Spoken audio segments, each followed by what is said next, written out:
The rifle bucked against Willow Kane's shoulder with a sharp crack that echoed across the Socorro County fairgrounds, and the glass bottle at 200 yards exploded into 1,000 glittering fragments under the blazing New Mexico sun. She lowered the Winchester with practiced ease, her calico dress dusty at the hem, and turned to face the stunned silence of 36 men who had just watched her outshoot every last one of them without breaking a sweat. It was August 1883, and the Socorro County Fair had drawn folks from every ranch, mining camp, and settlement within 50 miles. The shooting competition was supposed to be a showcase of masculine prowess, a chance for the cowboys, ranchers, and miners to prove their mettle. Instead, a 22-year-old woman with hair the color of autumn wheat and eyes like storm clouds had systematically dismantled their pride with 6 perfect shots.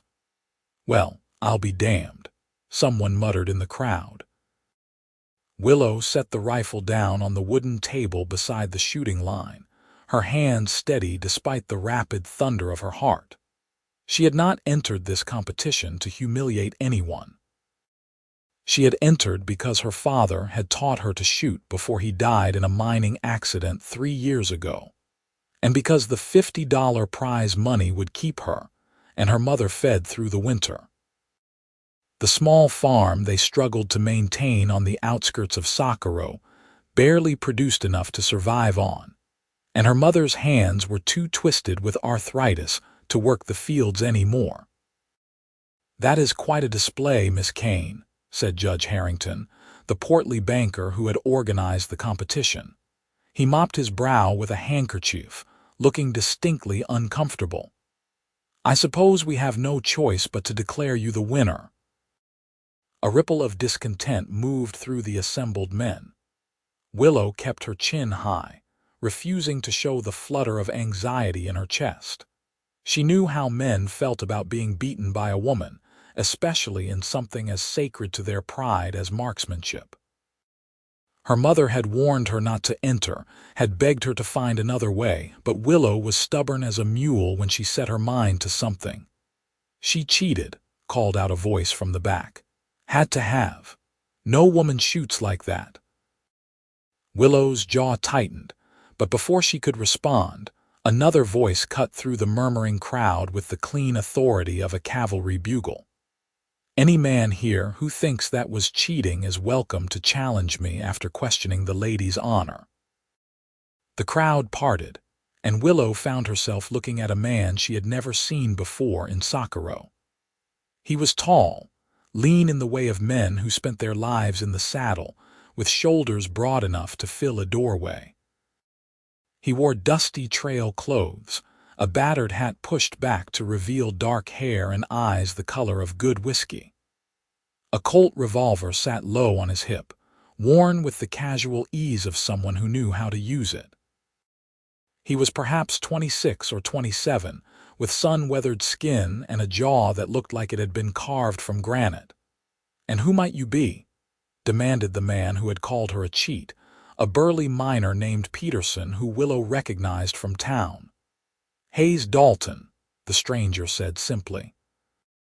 "Just rode in from Texas, and I have been to enough shooting exhibitions to know genuine skill when I see it. That woman put every shot exactly where she intended, and any man with eyes could see she earned that prize fair and square." Peterson seemed to consider pushing the issue, but something in Hayes Dalton's steady gaze made him reconsider. He spat in the dust and turned away, muttering curses. The rest of the crowd began to disperse, some throwing admiring glances back at Willow, others looking sour as vinegar. Judge Harrington cleared his throat and handed Willow an envelope containing her prize money. "Congratulations, Miss Kane.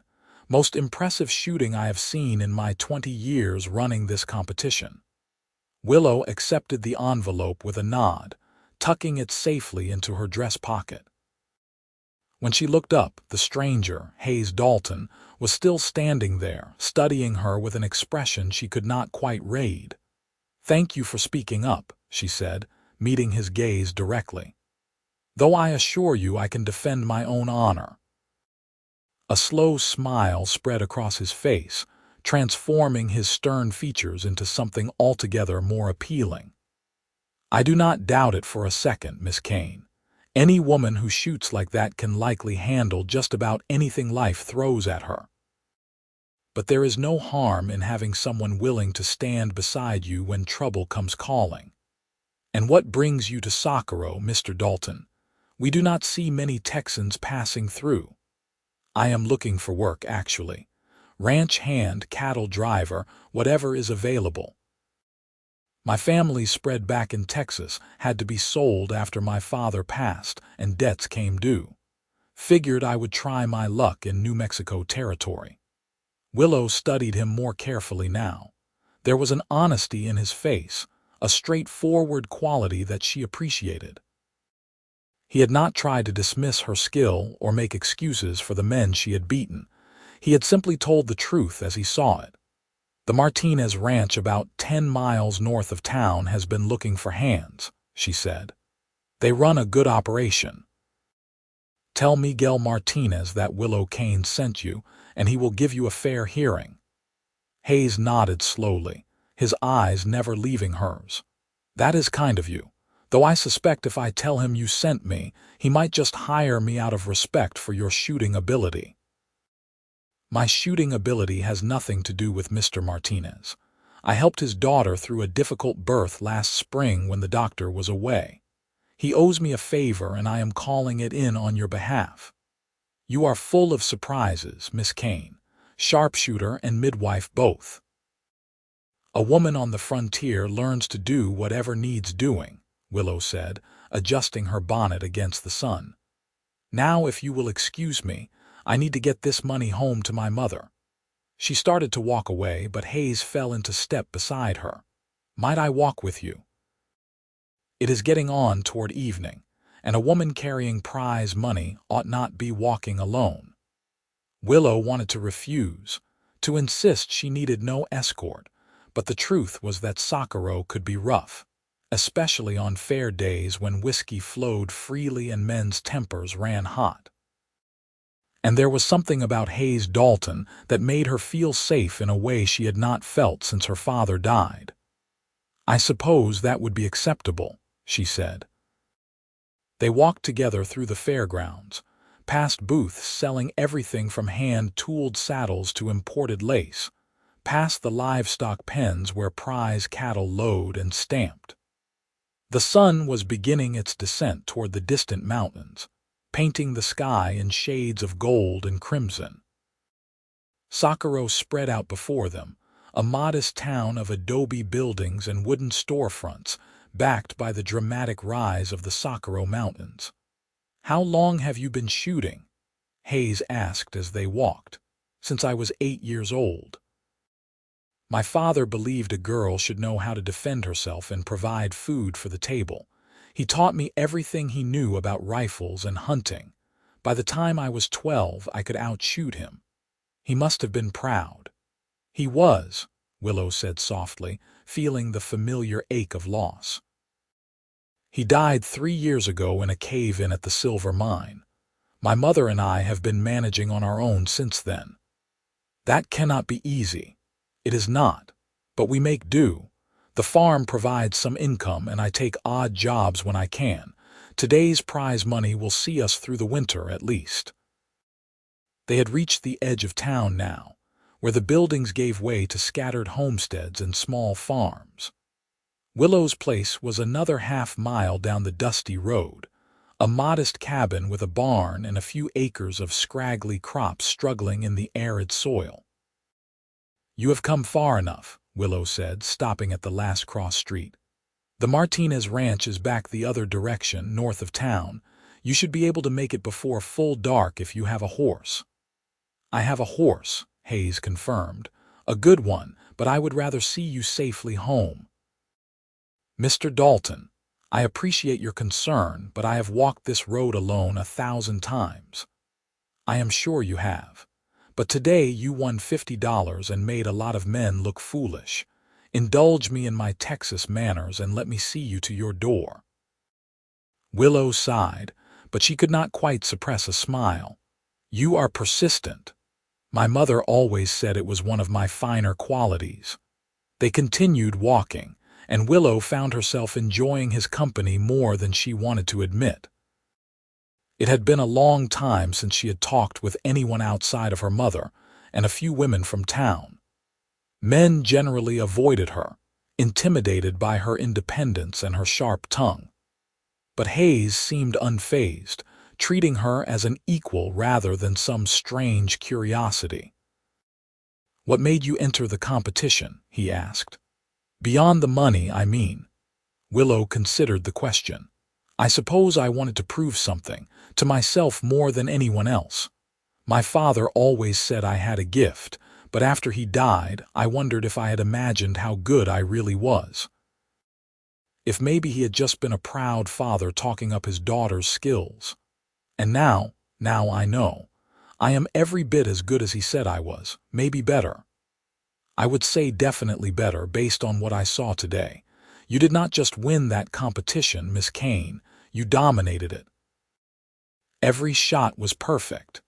They had reached her property now, the small cabin sitting alone on its patch of land with the mountains rising purple and gold behind it. Smoke curled from the chimney, and Willow could see her mother moving past the window. Thank you for walking with me, Mr. Dalton, she said, pausing at the gate. And thank you again for speaking up at the fair. It meant more than you know. Hayes removed his hat, holding it against his chest in a gesture that seemed old-fashioned and endearing. The pleasure was entirely mine, Miss Kane, and I hope you will not think me too forward if I say I would very much like to see you again. Willow's heart did an unexpected flip in her chest. You hardly know me. I know enough. I know you are brave and skilled and loyal to your family. I know you do not back down from a challenge, and you do not apologize for being exceptional. I would like to know more if you will allow it. You have not even secured employment yet, Mr. Dalton. Perhaps you should focus on that before thinking about courting. Is that what I am thinking about, courting? Willow felt her cheeks flush. Are you not? Hayes smiled that slow, transforming smile again. I suppose I am, though I have to admit I have never been so direct about it before. There is just something about you that makes a man want to lay his cards on the table. Mr. Dalton, Hayes, please call me Hayes. Hayes, Willow corrected, savoring the feel of his name on her tongue. I am not looking for a husband. I have my mother to care for and a farm to run. I do not have time for romance. Who said anything about a husband? I just asked if I could see you again. Maybe bring you some flowers. Perhaps take you to dinner in town if I get that job at the Martinez Ranch. Willow wanted to say no. She wanted to send him away and focus on the things she could control, the things that made sense. But standing there in the golden evening light with Hayes Dalton looking at her like she was something precious and rare, she found herself nodding instead. I suppose that would be all right. But only if you get the job. I will not have you wasting time courting me when you should be finding work. Then I will get the job, Hayes said with absolute certainty, and I will come calling on you this Sunday if that suits you. Sunday would be fine. Hayes replaced his hat and gave her a small bow, somehow making the gesture seem natural rather than ridiculous. Until Sunday then, Miss Kane. Willow, she said impulsively. If I am to call you Hayes, you should call me Willow. His smile could have lit up the entire territory. Until Sunday, Willow. She watched him walk back toward town, his long strides eating up the distance. When she finally turned toward the cabin, she found her mother standing in the doorway, arms crossed and eyebrows raised. Who was that handsome young man? Vera Kane asked, her eyes twinkling despite her stern expression. Just someone I met at the fair, Willow said, trying to sound casual as she pulled the envelope from her pocket. But more importantly, I won the shooting competition. We have money for the winter. Vera took the envelope with trembling, arthritic hands, tears springing to her eyes. "Oh, Willow, you did it. I was so worried, but you did it." "Of course I did. Father taught me well." They went inside together, but Vera was not about to let the subject of Hayes Dalton drop. "He walked you all the way home. That is quite a gesture from a stranger. He is from Texas, looking for ranch work. I told him to try the Martinez place." "And is he coming back?" "Sunday," Willow admitted. "He asked if he could call on me." Vera's face broke into the first genuine smile Willow had seen from her in months. "Good. It is about time you had someone special in your life. You spend too much time taking care of me and this farm." "Mama, do not get ahead of yourself. He is just one man and I barely know him." But even as she said it, Willow could not shake the memory of Hayes's steady gaze, his quiet confidence, the way he had defended her without hesitation. She had met plenty of men in her 22 years, but none who had affected her quite like Hayes Dalton. Sunday seemed very far away. The next 3 days passed with agonizing slowness.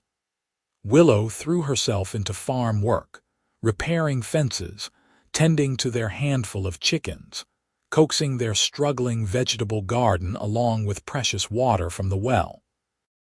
But no matter how busy she kept herself, her thoughts kept drifting back to a tall Texan with whiskey-colored eyes. Saturday evening found her standing in front of her small mirror, studying her reflection with critical eyes. She owned 3 decent dresses, all of them practical calico in various shades of blue and brown.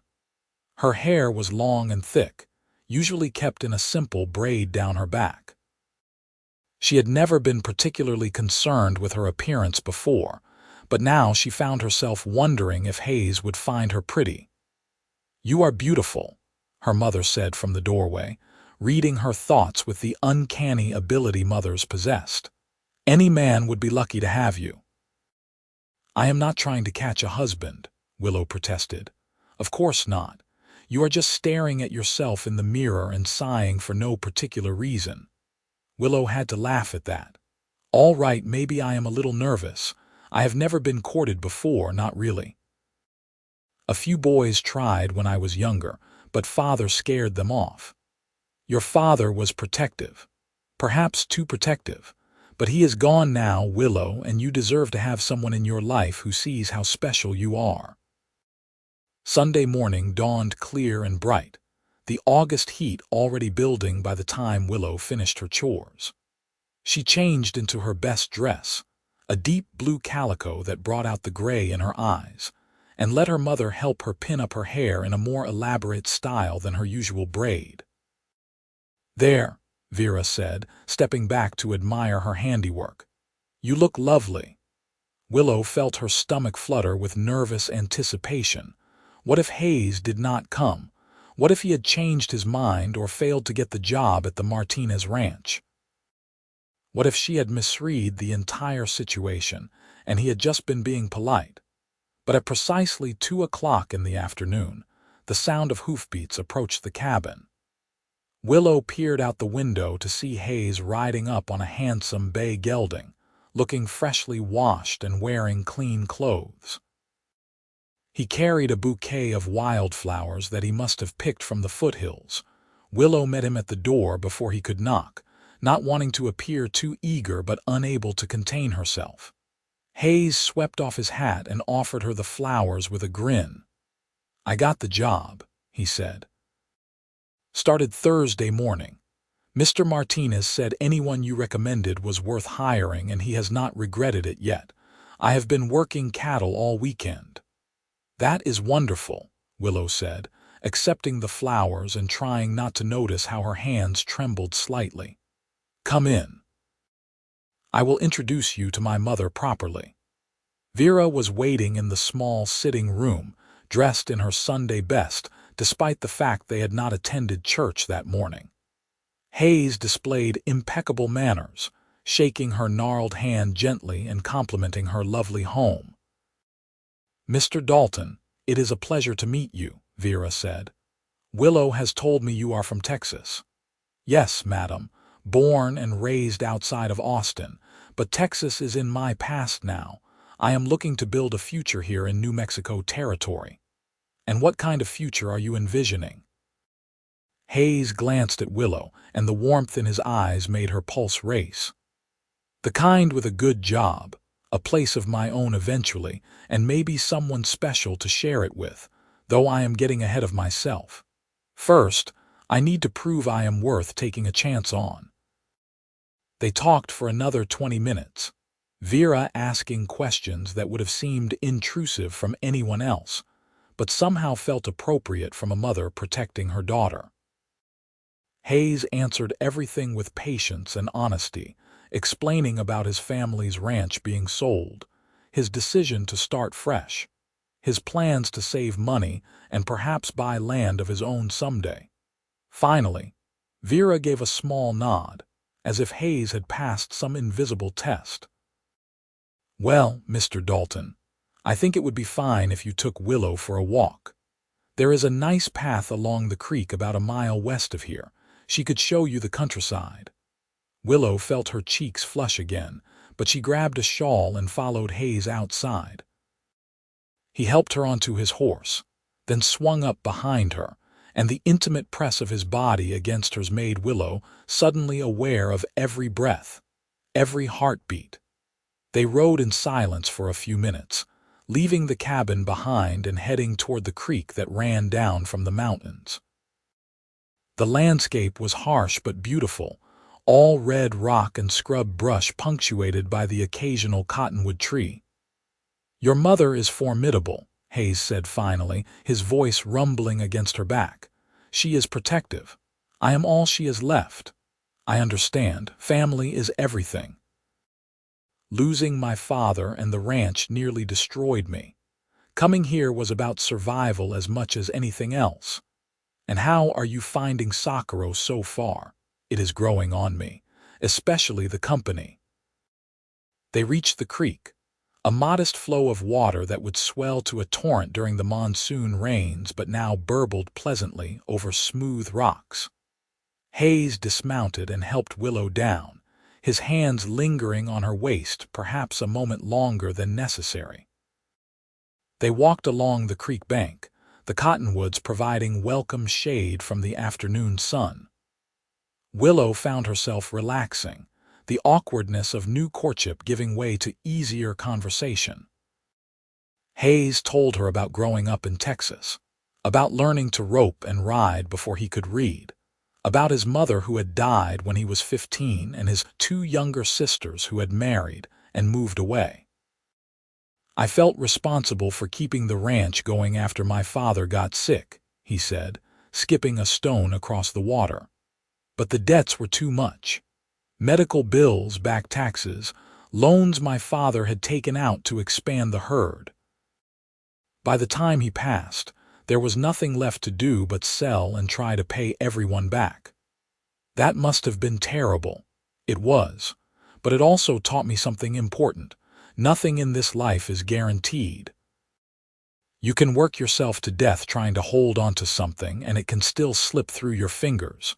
So when something good comes along, something worth having, you need to grab hold of it with both hands and not let go." He was looking at her now, his meaning clear. Willow felt her breath catch. "We have known each other less than a week," she said softly. "I know. And maybe I am crazy for feeling this way so fast. But the moment I saw you standing there at that fair, rifle in hand and chin held high, refusing to be intimidated by all those men, something just clicked into place. I thought, there she is. That is the woman I have been waiting for. Hayes. I am not asking you to marry me right now," he said quickly. "I know that would be absurd. I am just being honest about my intentions. I want to court you properly, Willow. I want to prove that I am a man worth taking a chance on. And then, when enough time has passed that it is respectable and reasonable, I want to ask you to be my wife."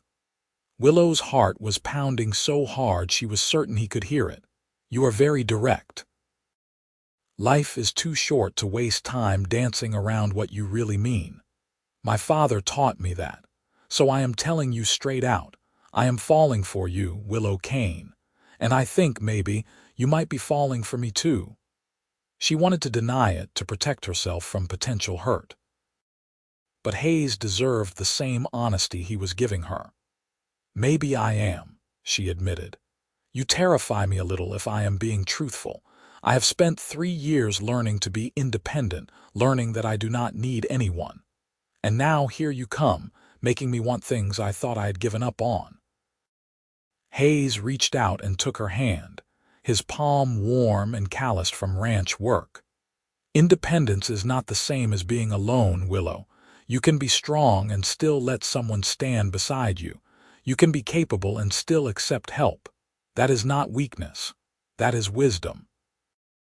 They stood there by the creek, hands clasped, while the water sang over the rocks and the cottonwood leaves whispered in the breeze. Willow felt something shift inside her, a wall she had built around her heart beginning to crack. "All right," she said. "Court me. But I warn you, I am stubborn and opinionated, and I will probably drive you crazy." Hayes laughed, the sound rich and warm. "I would not have it any other way." They spent the rest of the afternoon talking and walking, learning each other's stories and dreams. Hayes told her about his hopes to eventually own land of his own, to build something lasting. Willow shared her fears about the farm, about whether she and her mother could really make it work long term. "The prize money will help," she said, "but it is only a temporary fix. The land is not great for farming, and we do not have enough water. I have thought about selling, but where would we go? This is our home." "What about running cattle instead of crops?" Hayes suggested. "This land is actually decent for grazing, and cattle can survive on less water than vegetables. You would need to invest in stock, but if you partnered with a larger rancher, someone like Martinez, you could start small and build up over time." Willow had never considered that possibility. "You think it could work?" "I do, and I could help you, teach you what I know about cattle ranching. It would not be easy, but it might be more sustainable than trying to coax crops from this soil." They talked through the logistics as they walked back to where Hayes had left his horse. By the time they returned to the cabin, Willow's mind was spinning with possibilities. Maybe the farm did not have to be a constant struggle. Maybe there was another way. Hayes helped her down from the horse, and this time when his hands settled on her waist, he did not let go immediately. They stood close, nearly touching, and Willow could feel the warmth radiating from his body. "I should go," he said quietly, "but I would like to see you again, as often as you will allow." "Wednesday," Willow suggested. "Come for dinner. Mama would like that, and we can talk more about this cattle idea." "Wednesday it is." He mounted his horse, then paused, looking down at her with an expression so tender it made her chest ache. "Thank you for today, Willow, for giving me a chance." "Thank you for being worth it," she replied. She watched him ride away until he disappeared from sight, then turned to find her mother watching from the window with a knowing smile. Wednesday's dinner was a success. Hayes arrived with fresh meat from a deer he had shot, and Vera cooked it into a stew that filled the small cabin with mouth-watering smells. They talked about the cattle ranching idea, with Hayes explaining the basics, and Vera asking surprisingly shrewd questions about costs and logistics. "My father raised cattle back in Virginia," Vera explained when Hayes looked impressed by her knowledge. "Before we came west. I know more about it than Willow does, though my hands are not what they used to be." "You could supervise," Hayes suggested. "Provide guidance. Between the 3 of us, we could make it work." "The 3 of us," Willow echoed. Hayes looked suddenly uncertain. "I apologize. I am overstepping. This is your farm, your decision. I should not be inviting myself into your plans." "No," Willow said firmly. "I like the idea. If we are going to do this, if we are going to court properly and see where it leads, then we should be thinking about the future. Our future, if things work out the way I am starting to hope they will." The smile that spread across Hayes's face was like sunrise breaking over the mountains. "I am hoping for the same thing." Over the following weeks, Hayes became a regular presence at the Kane farm. He came every Wednesday for dinner and every Sunday for afternoon visits. On his days off from the Martinez ranch, he helped Willow start planning the transition from crops to cattle. They spent hours working side by side, repairing fences to make them suitable for livestock, clearing brush, digging out a larger water tank. Willow found herself falling more in love with him each day. It was not just his good looks or his gentle strength, though both of those certainly did not hurt. It was the way he treated her as an equal partner, asking her opinion and listening when she spoke. It was the patience he showed with her mother, helping Vera with tasks her arthritic hands could no longer manage. It was the way he looked at Willow like she was the most fascinating person he had ever met. "He is going to ask you to marry him soon," Vera said one evening after Hayes had left. "I can see it in his eyes. We have only been courting for 6 weeks, Mama. Sometimes you just know. Your father proposed to me after 3 weeks. When it is right, it is right." But despite her mother's prediction, Hayes seemed content to take things slow. September gave way to October, the brutal summer heat easing into cooler autumn days. They continued their courtship, growing closer with each passing week. Hayes was promoted to foreman at the Martinez ranch, a testament to his skill and work ethic. Willow used part of her prize money to buy 3 heifers and a young bull from a rancher selling off stock, the beginning of what she hoped would eventually be a respectable herd. It was late October when everything changed. Willow was in town buying supplies when she ran into Peterson, the miner who had accused her of cheating at the fair. He was drunk, stumbling out of the saloon in the middle of the afternoon, and he blocked her path on the boardwalk. Well, he slurred. "If it is not the famous Willow Kane. How is that prize money spending? Still feel good about stealing it from men who deserved it?" "I want it fair and square," Willow said firmly, trying to step around him. "Now excuse me." Peterson grabbed her arm, his grip bruisingly tight. "You made a fool of me that day, made fools of all of us. Someone ought to teach you a lesson about your place." Fear spiked through Willow's chest, but she refused to show it. "Let go of me, now." "Or what? You going to shoot me? Where is your rifle now?" Before Willow could respond, a familiar voice cut through the tension like a knife. "The lady asked you to let go." Hayes stood at the entrance to the general store, a bag of flour in one hand and murder in his eyes. He set the flour down carefully, never taking his gaze off Peterson. "This does not concern you, Dalton," Peterson snarled, but his grip on Willow's arm loosened. "Anything concerning Willow concerns me. Now let her go, or I will make you let her go." People on the street were stopping now, watching the confrontation. Peterson looked around, seeming to realize he was outnumbered by public opinion, and released Willow with a shove that sent her stumbling. Hayes caught her, steadying her with gentle hands. "You think you are so special with your fancy Texas manners," Peterson said. "But you are just another drifter who will move on when something better comes along. That woman is not worth the trouble she brings." Hayes's entire body went rigid, and for a moment Willow thought he might actually hit Peterson. But then he drew in a slow breath and spoke with icy control. "That woman is worth more than 100 men like you. She is brave and skilled and loyal. She works harder than anyone I have ever met, and she does not complain or make excuses. She outshot every man at that fair because she is simply better than all of you, and you cannot stand it. So you drink, and you make excuses, and you accost women in the street because it is easier than admitting you are not half the person she is." Hayes turned to Willow then, and his expression softened. "Are you all right?" "I am fine," she managed, though her arm throbbed where Peterson had grabbed her. Hayes looked back at Peterson one last time. "If you ever touch her again, if you so much as speak to her disrespectfully, you will answer to me. Are we clear?" Peterson muttered something that might have been agreement and stumbled away down the street. Hayes guided Willow into the general store, his hand protectively on her back. "Did he hurt you?" Hayes asked once they were inside. "Just bruised, I think. Nothing serious. But thank you for intervening. I was picking up supplies for the ranch when I saw him corner you. I have never moved faster in my life." Hayes examined her arm, his jaw tightening when he saw the red marks. "He is lucky I am trying to be respectable, or I would have knocked his teeth down his throat."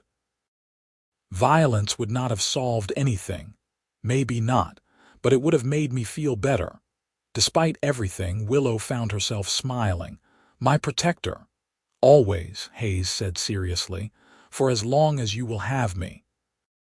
They finished her shopping and loaded the supplies into the wagon she had borrowed from a neighbor. Hayes rode beside her on his way back to the Martinez ranch, neither of them speaking much but the silence comfortable rather than awkward. When they reached the turnoff to her farm, Hayes dismounted and walked his horse over to the wagon.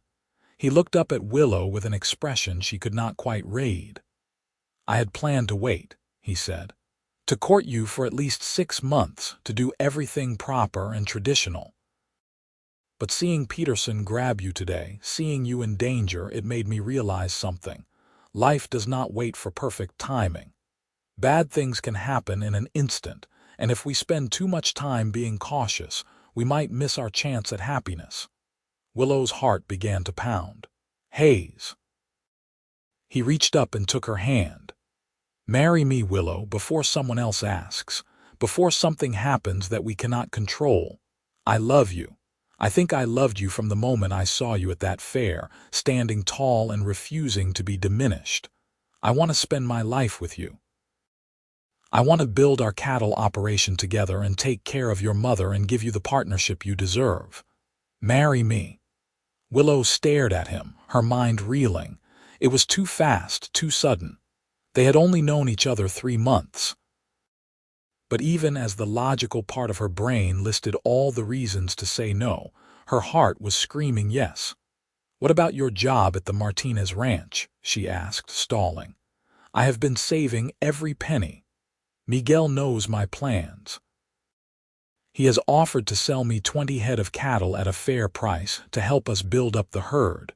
We could do this, Willow. We could make your farm into something real, something profitable, together." "And if I say no," pain flashed across his face, "then I will respect your decision and continue courting you until you are ready. But I had to ask. I had to try." Willow looked down at their joined hands, his strong and calloused, hers smaller but just as work-worn. She thought about the past 3 months, about the easy companionship they had developed, the way Hayes made her laugh and challenged her thinking. She thought about her father's words, about how she would know when she met the right person because it would feel like coming home. Being with Hayes felt exactly like that. "Yes," she said, the word coming out barely above a whisper. "Yes, I will marry you." Hayes's whoop of joy startled his horse and sent a flock of crows bursting from a nearby cottonwood. He reached up and pulled Willow down from the wagon, spinning her around in a circle before setting her on her feet and kissing her for the first time. It was a kiss worth waiting for. Gentle but passionate, tender but demanding, it conveyed every emotion Hayes had been holding back for 3 months. When they finally broke apart, both breathless, Willow felt like her entire world had shifted on its axis. "We should tell your mother," Hayes said, grinning like a fool. "She is going to say she knew all along." She probably did. Mothers have a way of seeing these things. They rode together back to the cabin, Hayes abandoning his original plans to return to the ranch. Vera took one look at their faces and burst into tears of joy, hugging them both and declaring it the best news she had heard in years. "When will the wedding be?" she asked, dabbing at her eyes with her apron. "Soon," Hayes said, looking at Willow for confirmation. "No point in waiting unless you want a big celebration." "No," Willow said. "Something simple, just family and a few close friends, maybe in 3 weeks. That gives us time to make arrangements but does not drag things out." 3 weeks, Hayes agreed. "That is perfect." The next few weeks passed in a blur of activity. Willow and Vera cleaned the cabin from top to bottom and sewed a simple but lovely wedding dress from white cotton. Hayes gave his notice at the Martinez ranch, though Miguel insisted on giving him a generous bonus and the promised cattle as a wedding gift. Word spread through Socorro about the upcoming marriage, and despite Willow's desire for a small ceremony, it seemed like half the town wanted to attend. "You are a local celebrity," Hayes teased when she complained about the guest list growing. "You cannot outshoot every man at the county fair and then expect to have a quiet wedding." "I outshot them once. That hardly makes me famous. Famous enough. Embrace it, Willow. Let people celebrate with us." The wedding took place on a crisp November morning under cottonwood trees blazing with golden leaves. The ceremony was held at the small Catholic church in Socorro, with Father Martinez, Miguel's uncle, officiating. Willow wore her white dress and carried wildflowers similar to the ones Hayes had brought on their first official visit. Hayes wore a new suit he had purchased in Albuquerque, looking so handsome that Willow felt her breath catch when she saw him waiting at the altar. Vera cried through the entire ceremony. Miguel and his wife Rosa sat in the front row, beaming. A surprising number of cowboys and ranchers filled the pews, men who had competed against Willow at the fair and apparently held no grudges. Even Judge Harrington attended, looking pleased to witness the union. "Do you, Hayes Dalton, take Willow Kane to be your lawfully wedded wife?" Father Martinez intoned. "I do," Hayes said, his voice strong and clear, his eyes never leaving Willow's face. "And do you, Willow Kane, take Hayes Dalton to be your lawfully wedded husband?" "I do," Willow replied, meaning it with every fiber of her being. "Then by the power vested in me, I pronounce you husband and wife. You may kiss your bride." Hayes pulled her close and kissed her in front of God and everyone, and the church erupted in cheers and applause. They walked back down the aisle hand in hand, married now, partners in every sense of the word. The reception was held at the fairgrounds where they had first met, a detail Hayes had arranged as a romantic gesture. There was food and music and dancing. Willow, who had never been much for social gatherings, found herself actually enjoying the celebration. She danced with Hayes, with Miguel, even with Judge Harrington. When the sun began to set, painting the New Mexico sky in brilliant shades of orange and purple, Hayes pulled her away from the crowd. "Ready to go home, Mrs. Dalton, Mrs. Dalton." Willow tested the name in her mind and found she liked it very much. "Yes, let us go home."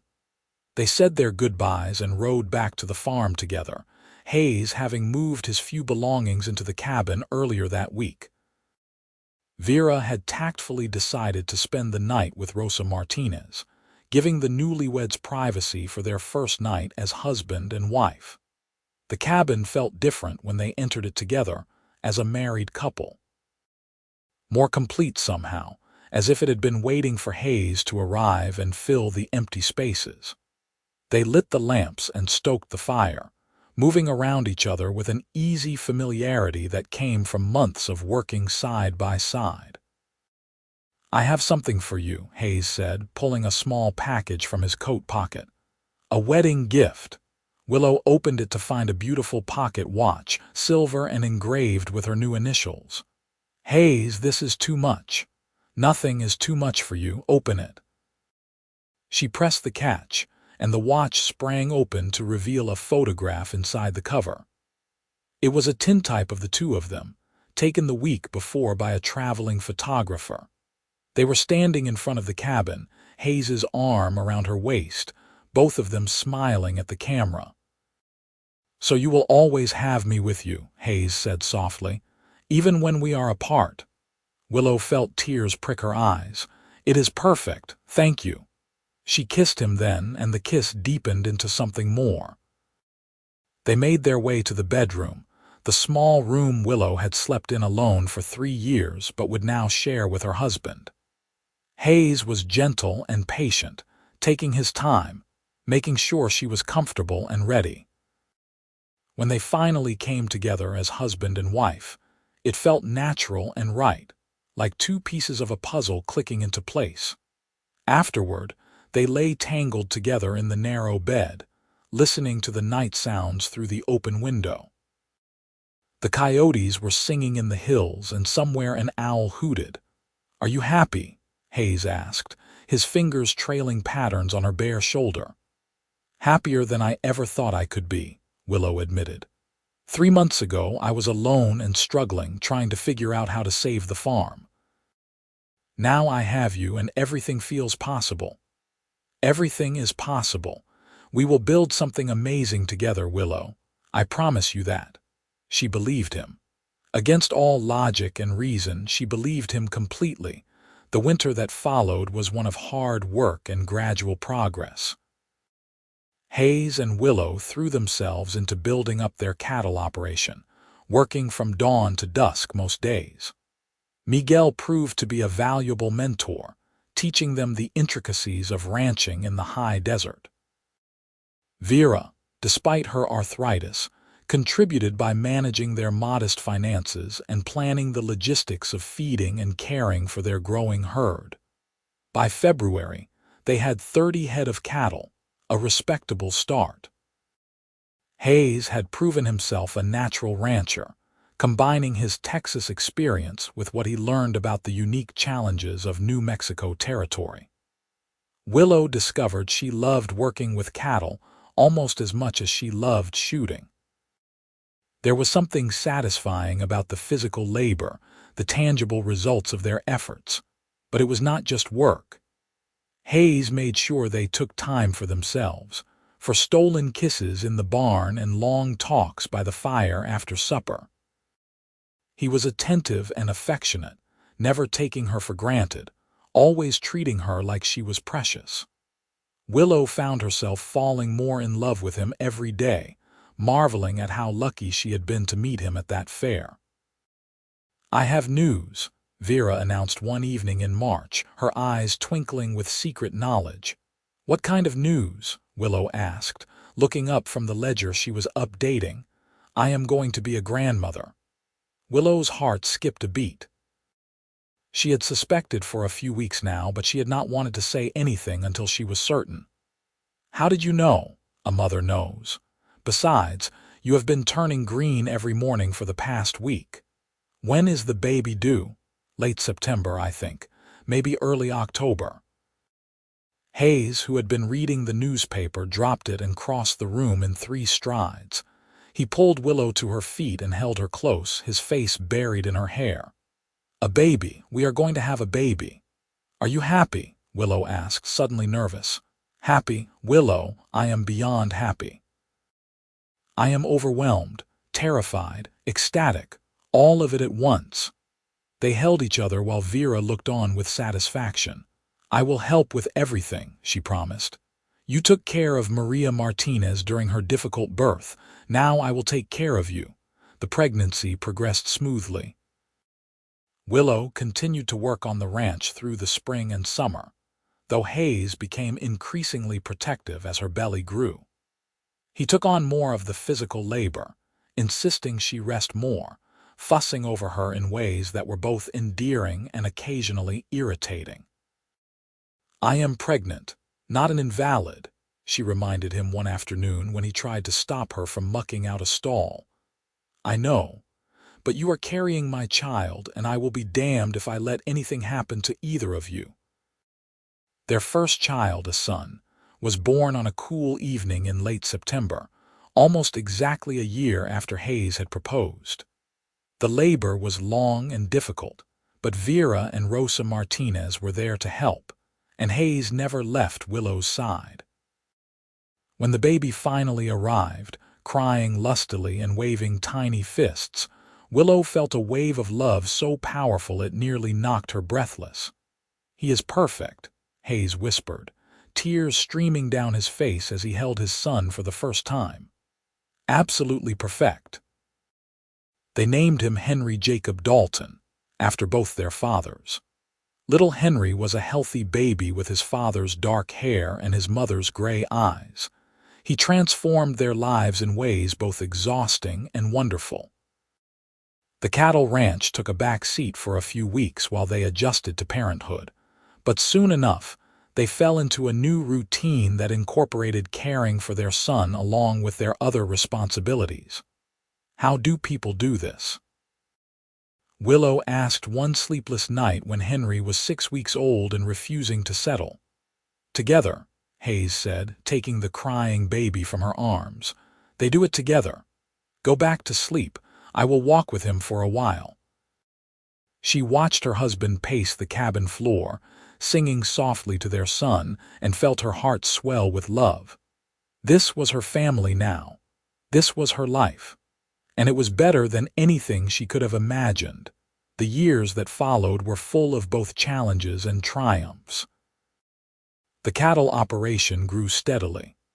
By 1886, they had 75 head and were considered one of the more successful small ranches in the county. They hired 2 ranch hands to help with the work, young men from town who were eager to learn. Hayes proved to be an excellent boss, fair but firm, and the ranch ran smoothly under his leadership. Willow remained involved in all aspects of the operation, even as their family grew. A daughter, Hazel Rose, was born in 1886, followed by another son, Howard, in 1888. The cabin that had once housed just Willow and her mother now overflowed with life and noise and love.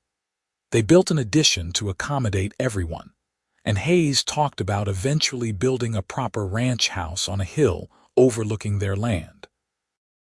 Vera's health declined gradually as the years passed, her arthritis worsening to the point where she could no longer help with the children or the household tasks. But she remained sharp as a tack mentally, dispensing wisdom and keeping the family stories alive. She passed away peacefully in her sleep in the spring of 1890, surrounded by her family.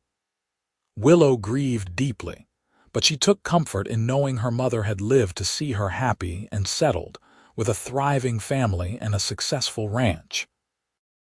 Through it all, Hayes remained her anchor, her partner, her greatest love.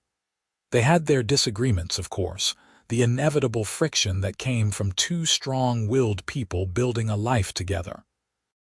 But they always worked through their differences with honest communication and genuine respect. The passion that had first drawn them together never faded. Even after years of marriage, Hayes still looked at Willow like she was the most fascinating woman in the world. "You ever regret it?" Willow asked him one evening in the summer of 1891. They were sitting on the porch they had built onto the cabin, watching their children play in the yard while the sun set behind the mountains. Henry was nearly 7 now, a serious boy who loved books and asked endless questions. Hazel was 5, wild and fearless, already showing signs of her mother's independent streak. Howard was 3, sweet-natured and affectionate, always wanting to be held. "Regret what?" Hayes asked, his arm draped around her shoulders. "All of this, settling down so quickly. Tying yourself to me before you really knew what you were getting into." Hayes was quiet for a moment, and Willow felt a flutter of anxiety, but when he spoke, his voice was firm with certainty. "Not for one single second. You gave me everything I did not know I needed, Willow. A home, a purpose, a family. You made me a better man than I ever would have been on my own. If I could go back to that day at the fair, knowing everything that was ahead, I would do it all exactly the same. Except maybe I would propose even sooner." Willow laughed and leaned into him, feeling the solid warmth of his body against hers. "You proposed pretty quickly as it was. Not quickly enough. I should have asked you the moment I saw you with that rifle. That would have been absurd, maybe, but it would have been honest." They sat in comfortable silence, watching the children chase fireflies in the gathering dusk. Henry caught one and brought it over to show them, cupping it carefully in his hand so the light blinked between his fingers. "Look, Papa, I caught one. Good job, son.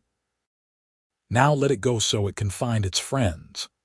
Henry opened his hands, and the firefly spiraled up into the darkening sky. Hazel immediately ran off to catch her own, Howard toddling behind her on unsteady legs. "They are going to be something, those three," Hayes said.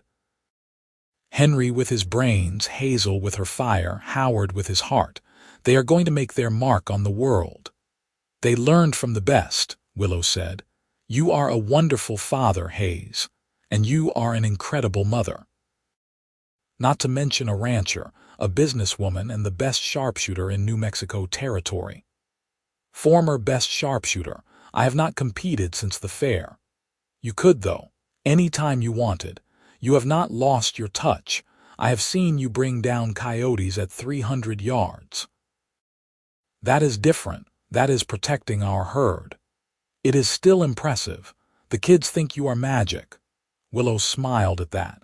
She had been teaching Henry to shoot, starting him young just as her father had done with her. He was a natural, patient, and focused despite his age.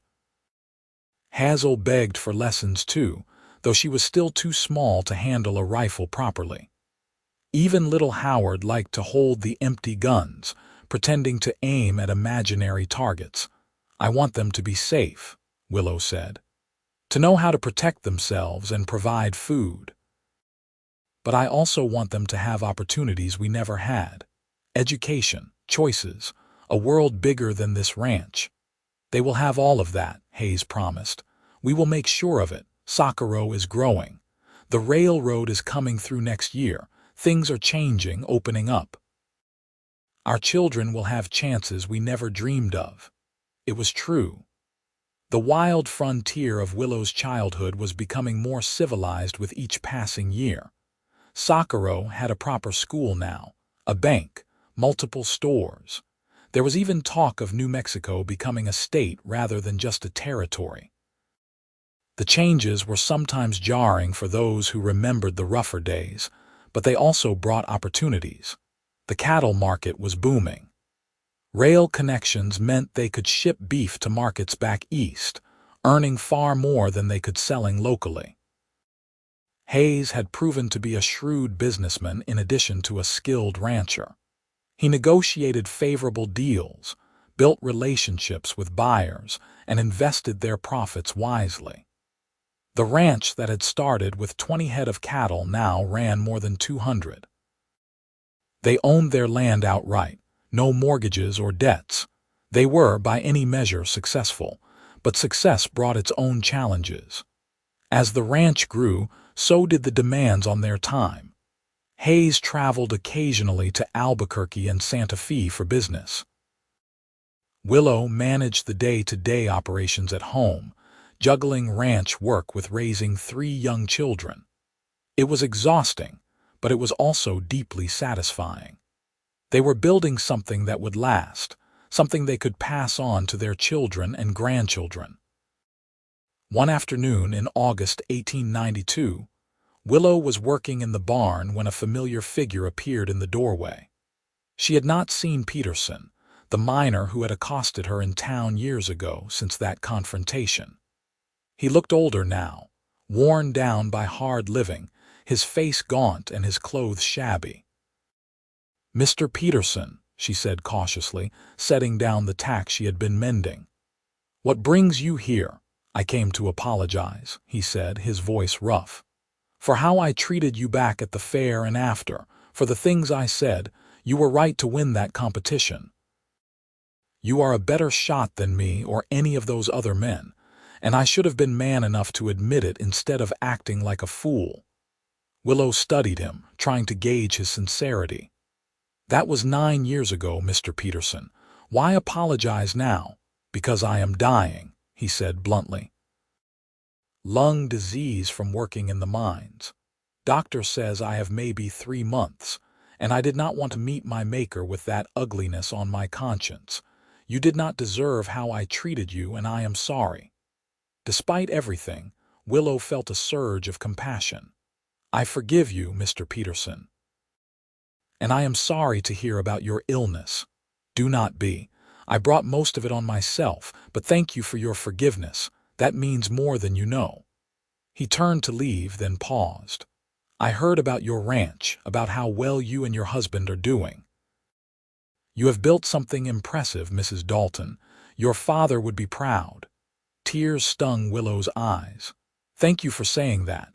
Peterson tipped his hat and walked away, his steps slow and labored. Willow watched him go, feeling the weight of time and change. That angry, bitter man from the fair was just one more ghost from a past that grew more distant with each passing year. That evening, she told Hayes about Peterson's visit. He held her close, understanding without words why the encounter had shaken her. "You are a good woman, Willow Dalton," he said. "A forgiving woman. That is one of the many reasons I love you. I just keep thinking about time, about how everything changes. We are not the same people we were when we met. No, we are not. We are better. We have grown together instead of apart. That is what matters." He was right, as he so often was. They had changed and grown, but they had done it together, their bond strengthening with each challenge they faced. The autumn of 1892 brought an unexpected development. Judge Harrington approached Hayes at church one Sunday with an interesting proposition. "Hayes, I am organizing another shooting competition at the county fair in October," he said, "and I would like you to convince your wife to participate. We have not had a women's competition before, but interest in marksmanship has grown. I think it would draw a good crowd." Hayes laughed. "I am not sure Willow is interested in competing anymore. She has her hands full with the ranch and the children. Just ask her. The prize is $100 this year, and I think folks would love to see if she has still got that famous aim." Hayes mentioned it to Willow that evening, expecting her to dismiss the idea immediately. But to his surprise, her eyes lit up with interest. "You know, that actually sounds fun," she said. "I have been so focused on the ranch and the family, I have not done anything just for myself in years, and we could use the prize money to buy that new breeding bull you have been eyeing." "Only if you want to," Hayes said. "No pressure." "I want to, but I will need to practice. It has been nearly a decade since I competed." Over the next few weeks, Willow spent time at their makeshift shooting range, relearning the feel of competition shooting. Hayes helped set up targets, and the children watched in awe as their mother consistently hit seemingly impossible shots. It turned out that muscle memory and natural talent did not fade. Within a week, Willow was shooting as well as she ever had. The day of the county fair arrived with perfect autumn weather, the sky a brilliant blue and the air crisp and cool. The children were beside themselves with excitement, having never seen their mother compete. Henry, now 8 years old, took his role as oldest very seriously, keeping 6-year-old Hazel and 4-year-old Howard in line. "Remember, we have to be very quiet when Mama is shooting," he instructed his siblings. "No talking or moving around." The crowd for the women's competition was surprisingly large. Word had spread that Willow Dalton, the legendary sharpshooter from the 1883 fair, would be competing. There were a dozen other women entered, ranging from teenagers to gray-haired grandmothers, all of them looking nervous and excited. Judge Harrington called the competitors to the line. "Ladies, Welcome to the first annual Socorro County Women's Shooting Competition. The rules are simple. 6 shots at 6 targets, ranging from 50 to 250 yards. The competitor with the most hits wins. In the event of a tie, we will have a shoot-off. The first few women shot, some doing well, others struggling. Then it was Willow's turn. She stepped up to the line, feeling the weight of the Winchester in her hands, and everything else fell away.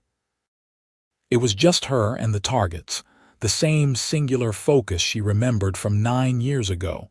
6 shots, 6 hits. The crowd erupted in applause. No other competitor came close. Willow won easily, and when Judge Harrington presented her with the prize money and a blue ribbon, the entire fairgrounds cheered. Hayes hoisted Henry onto his shoulders so the boy could see better, while Hazel jumped up and down, clapping her hands. "My mama won," Hazel shouted to anyone who would listen. "My mama is the best shooter in the whole world." After the awards ceremony, people crowded around to congratulate Willow. Some were women wanting to know how she had learned to shoot so well. Others were parents asking if she would consider teaching their daughters. One was a reporter from the Socorro newspaper, wanting to write a story about her. "How does it feel to win again after all these years?" the reporter asked. "It feels wonderful," Willow said honestly. "But the best part is not the winning. It is knowing that I still have this skill, that I have not lost this part of myself even as my life has changed. I am a wife and a mother and a rancher, but I am also still Willow Kane, the girl who learned to shoot from her father." "Willow Dalton," Hayes corrected gently, slipping his arm around her waist. "Though I suppose once a Kane, always a Kane." The reporter scribbled notes. "Mr. Dalton, you must be very proud of your wife." "Every single day," Hayes said, and the love in his voice made Willow's eyes prickle with tears. They celebrated that evening with a special dinner. The whole family gathered around their expanded table. The children were still chattering about the competition, reenacting their mother's shots with exaggerated gestures.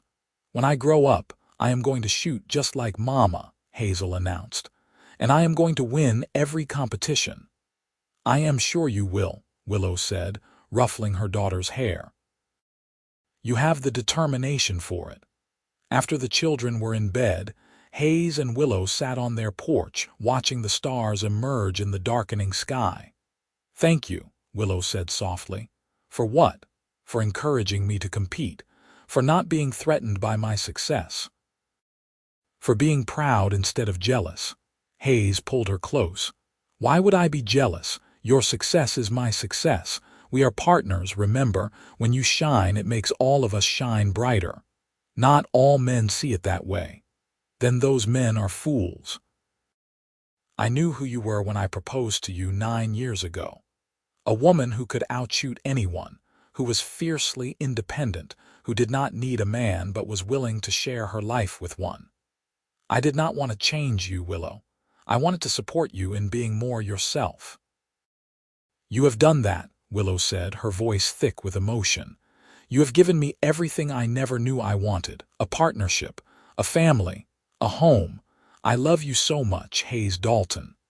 And I love you, Willow Dalton. I loved you that day at the fair, and I love you even more now. Every day with you is a gift."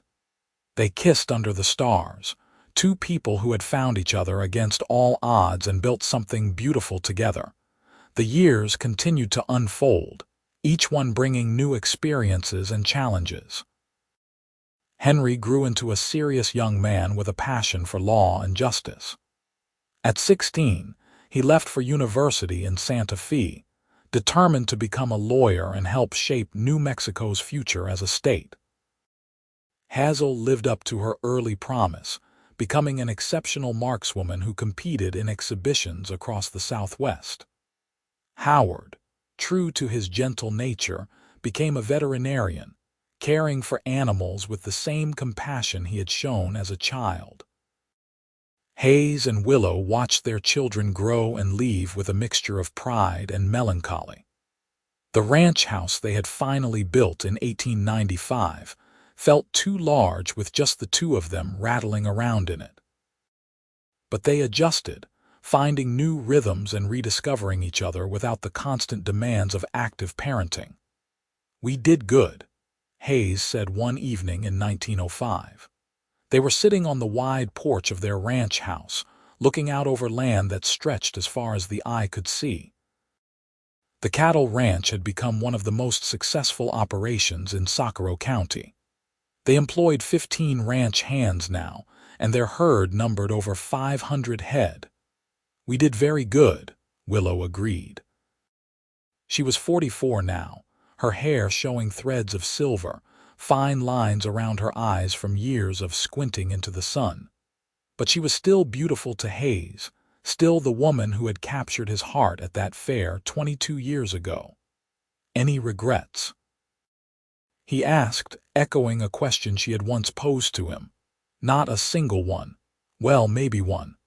"What is that?" "I wish we had more time. The years go so fast, Hayes. Sometimes I blink and another decade has passed. I want to stop time, to freeze us here in this moment, happy and healthy with everything ahead of us." Hayes reached over and took her hand, his grip still strong despite the arthritis beginning to stiffen his fingers. "We cannot stop time, love, but we can make the most of what we have. And I intend to spend every remaining day showing you how much I love you." True to his word, Hayes made sure their later years were filled with joy and adventure. They traveled to San Francisco for their 25th anniversary, staying in a fancy hotel and seeing the ocean for the first time.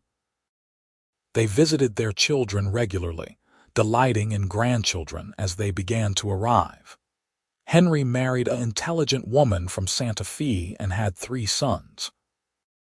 Hazel, ever independent, did not marry until she was 31, finally meeting a fellow sharpshooter at a competition who could match her skill and spirit. They had twin daughters who inherited their parents' remarkable aim. Howard married his childhood sweetheart and settled in Albuquerque, where they raised 2 children and countless animals. Socorro changed dramatically over those years. New Mexico achieved statehood in 1912, a moment of celebration for everyone who had worked toward that goal. The railroad brought prosperity and growth. Automobiles began to appear on the streets, replacing horses and wagons. The wild frontier of Hayes and Willow's youth became history, preserved only in memories and stories. But through all the changes, their love remained constant. They celebrated their 30th anniversary in 1913, their 40th in 1923, their 50th in 1933. Hayes's dark hair turned white, and his step grew slower. Willow's hands developed the same arthritis that had plagued her mother. But they were together, still partners, still in love after more than half a century of marriage. "Tell me about the fair," their youngest grandson asked one evening in the summer of 1938. Benjamin was 8 years old, Henry's youngest, and he had come to stay at the ranch for a few weeks. He loved hearing stories about the old days, about cowboys and shootouts and the wild frontier. Hayes and Willow were both 77 now, aged but still sharp mentally. They sat in rocking chairs on the porch, the same spot where they had spent countless evenings over the decades. "Which fair, Benjamin?" Willow asked, though she knew perfectly well which one he meant. "The one where Grandma won the shooting competition and Grandpa proposed." "Ah, that fair," Hayes said with a smile. "Well, it was August 1883, and I had just ridden into Socorro from Texas, looking for work." Together, they told the story, finishing each other's sentences, embellishing details, making it come alive for their young grandson. They told him about the county fair, the shooting competition, the $50 prize. They told him about Peterson's accusations and Hayes's defense. They told him about the courtship and the quick proposal. "But why did you ask so fast, Grandpa?" Benjamin wanted to know. "Weren't you scared she would say no?" "Terrified," Hayes admitted. "But I was more scared of letting her get away." Sometimes in life, Benjamin, you meet someone who changes everything. Someone who makes you want to be better, to do more, to build something lasting. When you meet that person, you do not wait. You grab hold with both hands and you hold on tight. And Grandma, you said yes even though you barely knew him. Willow reached over and took Hayes's hand, their fingers intertwining with the ease of decades of practice. "I said yes because I knew enough. I knew he was honest and kind and brave. I knew he saw me as a partner, not someone to control or diminish. And I knew that what I felt for him was real and worth taking a chance on." "Do you think I will find someone like that someday?" Benjamin asked wistfully. "I think if you are very lucky and very smart, you will," Willow said. "And when you do, remember this. Love is not just a feeling. It is a choice you make every day, a choice to be kind, to be patient, to support each other through good times and bad. Your grandfather and I have had an extraordinary marriage, but not because it was always easy. Because we chose each other, every single day, for 55 years. Benjamin nodded seriously, filing away this wisdom for some future time when it would matter. Hayes and Willow continued to sit on their porch as the sun set, their grandson playing in the yard, chasing fireflies just as his father and aunt and uncle had done decades before. The cattle lowed in the distance. A coyote sang from the hills. The stars began to emerge, familiar constellations that had watched over them for more than half a century. "It has been a good life," Hayes said softly. "The best life," Willow agreed. "I would not change a single moment. Not even the hard parts, the struggles and the losses, not even those. They made us who we are. They made our happiness sweeter because we fought for it." They sat in peaceful silence, two old people who had loved each other through youth and middle age and into their golden years. They had built a legacy that would outlast them, in the ranch they had created, the children they had raised, the love they had shared. Hayes and Willow Dalton remained on their ranch for several more years, tended by their children and grandchildren, surrounded by love and respect. They passed away within months of each other in 1940, both dying peacefully in their sleep in the home they had built together. At their funeral, attended by seemingly everyone in Socorro County, Henry stood up to speak about his parents. He talked about their courage and determination, their partnership and unwavering love. He talked about how they had built something from nothing, not just a successful ranch, but a family legacy of strength and integrity. "My father once told me that when you meet the right person, you grab hold and do not let go," Henry said, his voice breaking slightly. "He lived that truth every day of his life with my mother. They showed all of us what real love looks like. Not the easy, romantic kind from books, but the hard one, everyday kind that lasts through decades of challenges and changes. They were partners in every sense, equals who chose each other again and again." Socorro County has lost two remarkable people, but their legacy lives on in everyone they touched. The ranch remained in the family for generations, still operating successfully well into the 21st century. A historical marker was eventually placed on the site, commemorating Hayes and Willow Dalton and their contributions to the development of Socorro County. But their real legacy was not in land or cattle or historical markers. It was in the love they had shared, a love that had started with a shooting competition and a bold proposal and had grown into something extraordinary. A love that had proven that sometimes, when you find the right person, you do not wait for the perfect moment. You create it. And in doing so, Hayes and Willow had built a life that was richer and fuller than either of them could have imagined that August day in 1883, when a cowboy had watched a woman outshoot every man at the county fair and known, with absolute certainty, that he had just met his future.